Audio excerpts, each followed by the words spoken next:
വിനോദസഞ്ചാര മേഖലയായ തിരുവനന്തപുരം വർക്കലയിൽ അപകട മരണങ്ങൾ തുടർക്കഥയാകുമ്പോഴും വേണ്ടത്ര അടിസ്ഥാന സൗകര്യങ്ങൾ ഏർപ്പെടുത്തുന്നില്ലെന്ന് പരാതി. സഞ്ചാരികളുടെ സുരക്ഷയ്ക്ക് ആവശ്യത്തിന് ലൈഫ് ഗാർഡുകളോ പോലീസോ ഇല്ലെന്നും ആക്ഷേപം.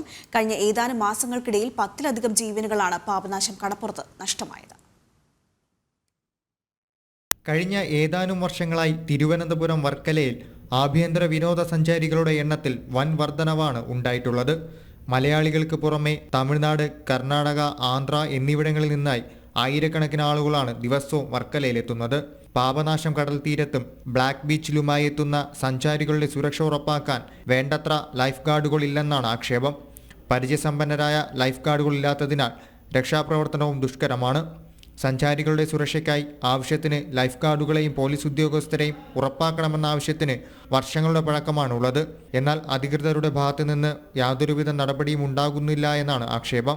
നമ്മളാ ബുദ്ധിമുട്ടും സാഹചര്യം കൊണ്ട് ആദ്യം മനസ്സിലാക്കണം. നമ്മൾ രണ്ടുപേരും കൂടെ ഒരു 5 പേര് രക്ഷാപ്രവർത്തനത്തിന് പോകുമ്പോൾ 2 പേരെങ്കിലും ഇല്ലെങ്കിൽ നമുക്ക് വലിയ ബുദ്ധിമുട്ടാണ്. ഒരാൾക്ക് ഒറ്റയ്ക്ക് പോയി 5 പേരെ രക്ഷപ്പെടുത്താൻ എന്തായാലും പറ്റത്തില്ല. അതിനുള്ള സൗകര്യങ്ങളില്ല. ഈ എന്തായാലും നമുക്ക് ആളിൻ്റെ എണ്ണം കൂട്ടിത്തരേണ്ട. ഫസ്റ്റായിട്ട് ഒരു 20 പേരെങ്കിലും ഇവിടെ ഉണ്ടെങ്കിൽ നമുക്ക് ഇത് കണ്ടിന്യൂ ജോലി ചെയ്യാൻ പറ്റത്തുള്ളൂ. സമീപകാലത്തായി 10-ലധികം ജീവനുകളാണ് തിരുവനന്തപുരം വർക്കലയിൽ പൊലിഞ്ഞത്. രക്ഷാപ്രവർത്തനം വൈകിയതാണ് ജീവനുകൾ നഷ്ടപ്പെടാൻ കാരണമായി വിലയിരുത്തപ്പെടുന്നത്.